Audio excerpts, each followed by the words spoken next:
अगर कांग्रेस पार्टी पूर्व पंचायत मंत्री देवेंद्र बबली को टिकट देकर चुनाव लड़ाती है तो पूरे हरियाणा की पंचायतें बिल्कुल विरोध करेंगी। हम पहले भी जींद में स्पष्ट किया हम लोगों ने, पूर्व पंचायत मंत्री को जो पार्टी टिकट देगी जिसने पूरे हरियाणा के पंचायती राज के लोगों का अपमान करने का काम किया है, उस पार्टी से हमारा कोई वास्ता नहीं, वो चाहे कोई भी पार्टी हो।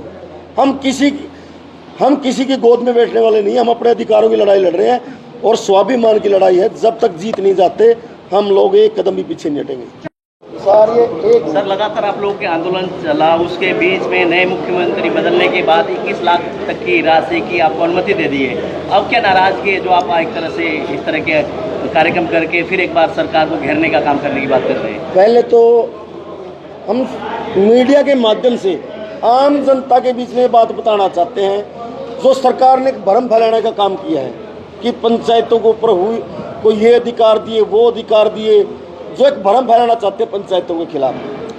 जो मुख्यमंत्री जी ने घोषणा की है वो पंचायतों की मांग नहीं है। हमारी मांगे हैं भाई गांव के अंदर विकास कार्य कैसे हो, टीएडीए से गांव के अंदर विकास कार्य नहीं होंगे, एसपीडीसी के बराबर बैठने से गांव के अंदर विकास कार्य नहीं होंगे, किसी मंत्री या मुख्यमंत्री के ऊपर पैसा खर्च करने से गांव के विकास कार्य नहीं होंगे। हमारा मुद्दा है ग्रामीण क्षेत्र के विकास कार्यों के लिए। लेकिन सरकार एक भ्रम फैलाना चाहती है कि पंचायतों को ये अधिकार दिए वो अधिकार दिए, पंचायतें जानबूझकर राजनीति करना चाहते हैं। सारी की सारी पंचायतें पढ़ी लिखी है, सबकी समझ में आ गया कि ये घोषणा है। और जो 21 लाख वाली घोषणा है ये बिल्कुल ही एक गुमराह करने की साजिश है। ये चाहे 5 लाख की होती है 21 की, इसमें कोई डिफरेंट नहीं है, क्योंकि सरकार ने कैप लगाई हुई है। तो किसी भी पंचायत का जो फंड है उसके 50% फंड को ही आप बगैर टेंडर के कार्य करवा सकते हो। जिन पंचायतों की मात्र सालाना फंड ही 30 से 35 लाख रुपए है, वो बगैर टेंडर के काम तो 15 से 17 लाख रुपए का करवा सकता है। तो 21 लाख की लिमिट का वो क्या करेंगे? वो 21 लाख की लिमिट कोई काम नहीं आएगी। तो अब क्या होगा? जैसे कि लगभग कार्यकाल सरकार का समाप्त होने वाला है, 2-3 महीने के अंदर विधानसभा चुनाव भी है, उसी बीच ये सरकार ने घोषणा की लेकिन आप उनको मान नहीं रहे। ये चुनाव के समय पर लोकसभा चुनाव में लोगों को भारी नुकसान का सामना करना पड़ा पंचायतों के विरोध से। ये चुनाव के समय एक घोषणाएं कर एक भ्रम फैलाना चाहते थे।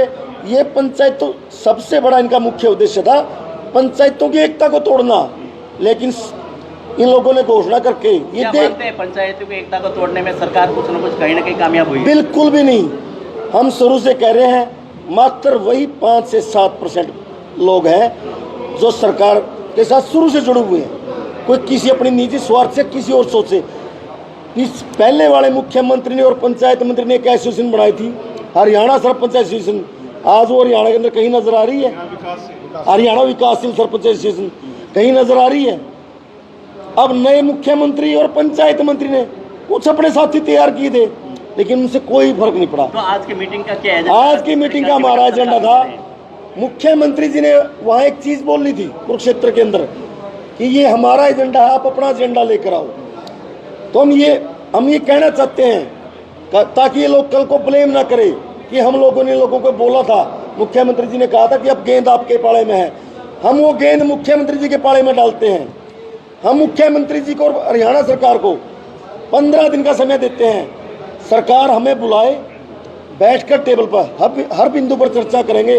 अगर सरकार की मंशा है ग्रामीण क्षेत्र के अंदर विकास कार्य करवाने की और ग्रामीण क्षेत्र को हर प्रकार से मजबूत और सशक्त करने की, तो हमें समय दे, हमें बुलाए और टेबल पर बैठकर जो कमियां हैं उनको दूर करने का काम करें। इस प्रकार से वैसे भ्रम फैलाने का काम ना करें। और हम लोगों ने ये आखिरी समय सरकार को हम देते हैं, या तो सरकार 15 दिन के अंदर हमारे साथ टेबल पर बैठकर जो पंचायतों के अधिकार वो अधिकार देने का काम कर रहे, वरना हम 25 तारीख को दोबारा अपने साथियों की मीटिंग बुलाएंगे और उसके बाद हम कोई बातचीत नहीं करेंगे। हम सरकार के खिलाफ अपने लड़ाई लड़ने का काम करेंगे। और आने वाले विधानसभा चुनाव के अंदर आप देखना पंचायतों के विरोध का स्वरूप ही कुछ अलग होगा।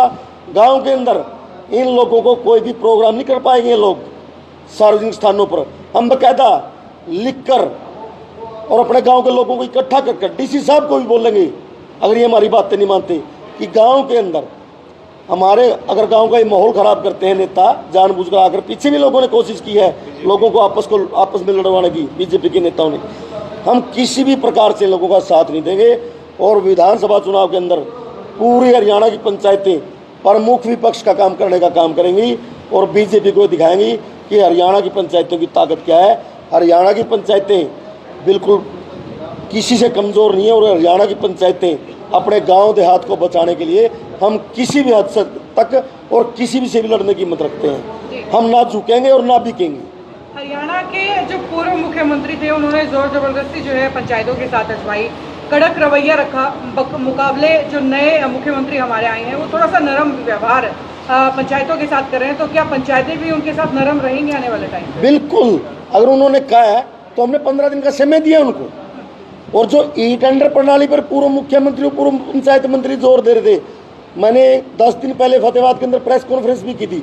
1800 करोड़ रुपया जो अमृत सरोवर योजना के नाम पर सेंटर से रिलीज हुआ था हरियाणा का, उसके अंदर टेंडर प्रणाली के अंदर अरबों रुपए का घोटाला हुआ है। जिस प्रणाली का गुणगान कर रहे थे ना पंचायत मंत्री जी और पूर्व मुख्यमंत्री जी, ये गुणवत्ता आएगी, जीरो टॉलरेंस पर काम करवाएंगे होंगे, उसकी जांच करवाए। सरकार को पता लगेगा कि ये इनकी टेंडर प्रणाली कितनी अच्छी है। और टेंडर प्रणाली लागू करने का मुख्य मकसद एक ही था इन लोगों का, क्योंकि पीछे जब 2 साल पंचायतों को चुनाव नहीं हुए तब नेताओं ने, अधिकारियों ने मिलकर पूरे हरियाणा के पंचायती राज बजट के अंदर पूरी बंदरबाट की थी। इन लोगों ने टेंडर प्रणाली के जरिए पंचायती राज के अंदर अपना कमीशन शुरू करने के लिए 22 एक्शन है, एक्शन ऑफिस से टेंडर लगते हैं, अपने चहेते ठेकेदारों को टेंडर दिलवाते हैं और वहाँ से कमीशन लेने का काम करते हैं। क्योंकि पंचायती राज संस्था एक ऐसी संस्था बची हुई थी जहाँ इन नेताओं का हस्तक्षेप नहीं था, किसी को मलाई नहीं मिलती थी पंचायती राज से। इन लोगों ने पंचायती राज के अंदर अपना कमीशन शुरू करने के लिए इस प्रणाली पर जोर दिए हुए ये लोग। और हम फिर कहते हैं, अगर बीजेपी सरकार की मंशा गांव को विकास की ओर लेकर जाने की है, गांव को तरक्की पर लेकर जाने की है, तो जो कमियां हैं बैठ कर उन कमियों को दूर करें। हम हर कमी गिनाने का काम करेंगे, उनको कमियां दूर करें ताकि हम अपने अपने गाँव में विकास कार्य करवा सके। हम 17 महीने से लड़ाई लड़ रहे हैं, पौने 2 साल से लड़ाई लड़ रहे हैं हम लोग। भैया अगर प्रणाली इतनी अच्छी होती तो क्या पूरे हरियाणा के सरपंच इस एक को भी प्रणाली छूट नहीं आई है? सभी लड़ाई लड़ रहे हैं। तो ये पॉलिसियाँ सरकार किस लिए लागू करती है? जनता के हित के लिए करती है, पंचायती राज के लिए लागू की थी। जब पंचायती राज के लोगों को ये प्रणाली में लगता है कि इस प्रणाली में खोट है, इससे विकास नहीं होगा, तब तो हम लोग अपने अधिकार मांग रहे हैं। हम सरकार से कुछ नहीं मांग रहे, हम तो सरकार से वही चीज़ें मांग रहे जो सरकार ने पंचायती राज के लोगों से छीनी है और जो संविधान ने अधिकार दिए। लेकिन सरकार बिल्कुल हठधर्मिता अपनाए हुए है और पूरे हरियाणा के जो ग्रामीण क्षेत्र का विकास रुका है 2 साल से, इसका जिम्मेवार कौन है? मौजूदा भाजपा सरकार है। चलिए, भाजपा सरकार के ऊपर कई सवाल आपने खड़े किए हैं और लगातार पिछले लोकसभा चुनाव में देखा भी गया कि आपने समर्थन जो है वो कांग्रेस की तरफ रखा। अब जो आपके पूर्व पंचायत मंत्री थे बबली जी, वो जो है कांग्रेस में चले गए हैं, आप लोग कांग्रेस को सपोर्ट कर रहे हैं, वो फिर से चुनाव लड़ेंगे, जीतेंगे, फिर से मंत्री बनकर के आप किसी पर बैठेंगे? इसके ऊपर मैं आपको बताना चाहता हूँ, आज तक उन्होंने कांग्रेस ज्वाइन नहीं की, ना किसी कांग्रेस के नेता ने उनको ज्वाइन की। और हम स्पष्ट कर चुके हैं, अगर कांग्रेस पार्टी पूर्व पंचायत मंत्री देवेंद्र बबली को टिकट देकर चुनाव लड़ाती है तो पूरे हरियाणा की पंचायतें बिल्कुल विरोध करेंगी।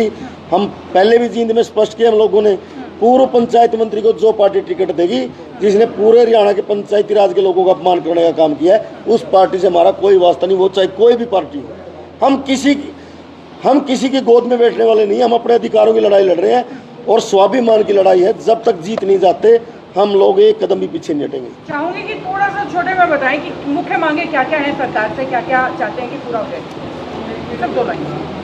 जो संविधान के अंदर 73वें संशोधन के अंदर पंचायती राज एक्ट के अधिकार है वो लागू किए जाएं। राइट टू जो रिकॉल है वो लोकसभा और विधानसभा में लेके आए, बाद में ग्राम सभा पे लागू करें। पंचायतों के अंदर किसी विधायक या किसी का हस्तक्षेप नहीं होना चाहिए। पंचायतें अपने गाँव के अंदर काम करवाने में स्वतंत्र होनी चाहिए। ई टेंडर प्रणाली पूर्णतः बंद हो।